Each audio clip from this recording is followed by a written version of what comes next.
Atraer capitales a nuestro país es uno de los retos más importantes que tenemos. Esto permite el crecimiento, la llegada de tecnologías y hasta el intercambio cultural.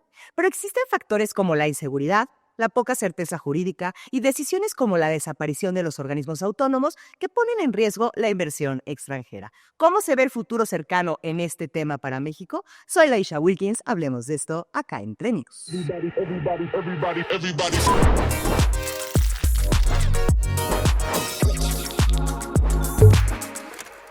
La inversión extranjera, según la Secretaría de Economía, se define como la participación de inversionistas extranjeros en el capital de empresas mexicanas o de mexicanos en empresas extranjeras que operan en nuestro país. ¿Suena técnico? Sí, pero básicamente significa traer dinero a México e invertirlo en algo. Puede ser una gran multinacional con miles de millones de dólares como esas populares cadenas de supermercados o comida rápida, o una persona que se muda a San Miguel de Allende, abre un cafecito y tiene algunos empleados. Así de simple. Va desde lo más pequeño hasta lo gigantesco. Entonces, para entender mejor dónde estamos en cuanto a inversión extranjera actualmente, hagamos un breve repaso histórico. México comenzó a abrirse a la inversión extranjera a finales del siglo XIX, cuando Porfirio Díaz estaba al frente del Ejecutivo, bueno, más bien al frente de todo. Pero bueno, en ese entonces el gobierno intentó que los pocos empresarios mexicanos que había invirtieran en las empresas que el país necesitaba, pero no quisieron. Así que la administración porfirista promovió al país en el extranjero, lo que atrajo grandes inversiones de Estados Unidos, Francia y Gran Bretaña en sectores clave como los ferrocarriles y la minería. Esto impulsó la economía, permitiendo que los capitalistas nacionales se concentraran en el desarrollo del campo, con las consecuencias que todos conocemos como una violenta revolución. En los años posteriores, ya en la década de 1910, se desaprovechó, por así decirlo, la oportunidad de la Primera Guerra Mundial para atraer más inversión de otros países, pues México estaba metido en la ya mencionada revolución. Sin embargo, gradualmente comenzó a llegar capital y para 1935 el 86% del Producto Interno Bruto estaba en manos extranjeras. Sí, el 86%, lo que significa que casi toda la producción interna estaba controlada desde el exterior. Esto dio lugar a movimientos económicos nacionalistas como la expropiación petrolera, con la que se recuperaron sectores clave de la economía. Poco después, en la década de los 40, se nos presentó otra gran oportunidad y ahora sí supimos aprovecharla: la Segunda Guerra Mundial. Siendo México un país neutral y con un vecino involucrado en el conflicto global, logramos atraer a numerosas empresas manufactureras. Esto marcó un cambio radical en nuestra economía, que pasó de estar centrada en la agricultura a basarse en la industrialización. Con el paso de los años y de los sexenios, la estrategia económica fue variando, desde fomentar la inversión extranjera hasta adquirir empresas extranjeras para sustituir importaciones. Sin embargo, el gran giro llegó en los años 90 con la apertura económica. En esta década se dio una de las transformaciones más significativas de nuestra economía: la firma del Tratado de Libre Comercio con Estados Unidos y Canadá. Con este acuerdo, México abandonaba definitivamente un largo periodo de aislamiento y se abría al comercio global, lo que permitió una entrada masiva de inversión extranjera. Hasta aquí la sección histórica. Ahora veamos la situación actual. Como vimos en la definición inicial, traer dinero a nuestro país e invertirlo en negocios ya califica como inversión extranjera directa. Gracias a décadas de negociaciones, al esfuerzo de diversas legislaturas y algunos políticos con visión, hoy el proceso para llevarla a cabo es relativamente sencillo. Una persona o consorcio que quiere invertir en México solo necesita estar constituido legalmente en su país de origen, abrir una sucursal en nuestro territorio y que su actividad sea legal aquí. Después, debe registrarse en el Registro Nacional de Inversiones Extranjeras y ya, listo, puede comenzar a generar ganancias en México. Por supuesto, no todo está permitido. La inversión extranjera está regulada de diversas maneras, todas basadas en la Constitución, en la Ley de Inversión Extranjera, la Ley General de Sociedades Mercantiles y hasta la Ley de Migración. Y con razón, es necesario proteger la industria nacional, especialmente en sectores estratégicos o de seguridad nacional. Por ejemplo, un extranjero no puede invertir en el transporte terrestre ni en servicios de pasajeros, de turismo o de carga. Tampoco en la banca de desarrollo, que es exclusiva del Estado mexicano. Además, no puede poseer más del 49% del capital de una empresa que ofrezca servicios legales debido a los acuerdos internacionales para resolver disputas. Tampoco pueden tener mayoría en empresas del sector ferroviario, educación, navieras, pesqueras, manejo de puertos y, curiosamente, en medios impresos como periódicos o estaciones de radio. Digo, ¿quién querría que intereses foráneos le dijeran a los mexicanos qué pensar?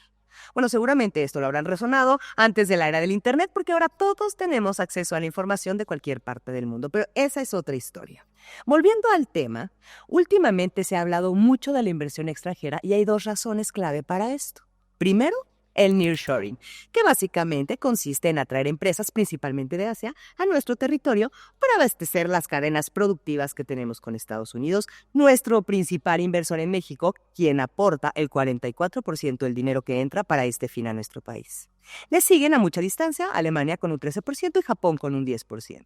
La segunda razón por la que se habla tanto de la inversión foránea es que se han alcanzado récords históricos en este ámbito. Es cierto que nunca antes habíamos recibido tanto dinero del exterior. Sin embargo, como dice el dicho, no todo lo que brilla es oro. Y en nuestro caso, tampoco todo lo que entra como inversión genera nuevos negocios. Según la Secretaría de Economía, la inversión se divide en tres tipos: la que se utiliza para abrir nuevas instalaciones, la que reinvierte las ganancias en el mismo negocio existente y los movimientos de dinero entre compañías. En el segundo trimestre de 2024 se registró una entrada de 31,000 millones de dólares, pero de esa cantidad solo 900 millones, aproximadamente el 3%, se destinaron a abrir nuevas empresas. Una de las cifras más bajas de la historia, ya que este capital representa solo el 0,2% del PIB, el porcentaje más bajo desde 2015. El 97% restante se destinó a la reinversión de utilidades, es decir, las empresas que ya operan en México se autofinancian en lugar de pedir préstamos. Si queremos ver el vaso medio lleno, esto es positivo, ya que las empresas, además de mantener los puestos laborales, reducen el riesgo al no deberle nada a nadie. Además, es una señal de confianza en nuestra economía, pues si no tuvieran planes de quedarse, ¿por qué reinvertirían? México es por naturaleza un país atractivo para los capitales extranjeros. Tenemos abundante mano de obra, puertos con acceso a 2 océanos, una enorme frontera con la primera potencia mundial, climas favorables y recursos naturales. A pesar de todo esto, no hemos logrado explotar nuestro potencial como deberíamos. Según un reporte de la ONU, México se posicionó este año en el 9º lugar entre los países que más reciben inversión. Sin embargo, si analizamos las cifras, notamos que estamos siendo superados por países como Brasil con 66,000 millones de dólares, China con 163,000 millones y en primer lugar Estados Unidos con 311,000 millones. Es decir, avanzamos, pero a paso muy lento. ¿A qué se debe esto? Bueno, pues aunque puede sonar repetitivo, las decisiones políticas que hemos tomado, como la eliminación de organismos autónomos, las disputas de poder entre los poderes ejecutivo y legislativo contra el judicial, la reforma para elegir jueces, magistrados y ministros por voto popular que pone en riesgo el Estado de Derecho, la inseguridad, porque digo, ¿qué inversionista querría que un grupo criminal lo extorsione o robe sus bienes? Y las coyunturas internacionales, como el regreso de Trump a la Casa Blanca o los conflictos armados en otras partes del mundo, han afectado nuestra credibilidad como destino para el capital. Y es que piensa, si fueras a invertir, ¿no te asegurarías de que tu dinero está seguro? ¿De que esté en buenas manos? ¿Que las reglas se respeten y que haya supervisión independiente? ¡Por supuesto! Para saber cómo está el ambiente para invertir, se utilizan a las llamadas calificadoras que últimamente han sido muy mencionadas en medios. Veamos por qué. Estas funcionan como el amigo que te dice si alguien que te pidió dinero es confiable o como una carta aval de alguien que no conoces pero quieres contratar. Su tarea es sencilla. Evalúan aspectos como la política, la solvencia financiera de nuestro país, las regulaciones y el marco legal vigente. Con base en eso, asignan una calificación que sirve como referencia para las empresas interesadas en invertir en México. Su trabajo es matemático, no ideológico. En las semanas anteriores, las calificadoras han ratificado la situación actual de nuestra economía, calificándola como estable, pero no garantizan el futuro.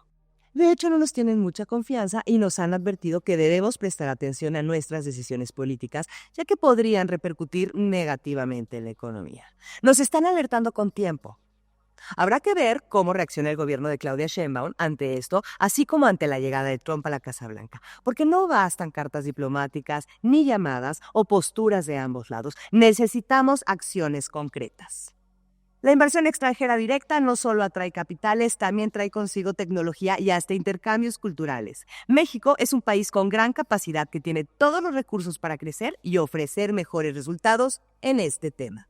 Esperemos que los cambios propuestos por la administración sorprendan a los expertos y resulten ser lo que México realmente necesita, porque sabemos que somos expertos en meternos el pie solitos y podríamos acabar viendo cómo otra oportunidad se escapa y solo podremos decirle adiós esperando que haya una nueva en un futuro cercano. Soy Laisha Wilkins, nos vemos la próxima semana acá en True News.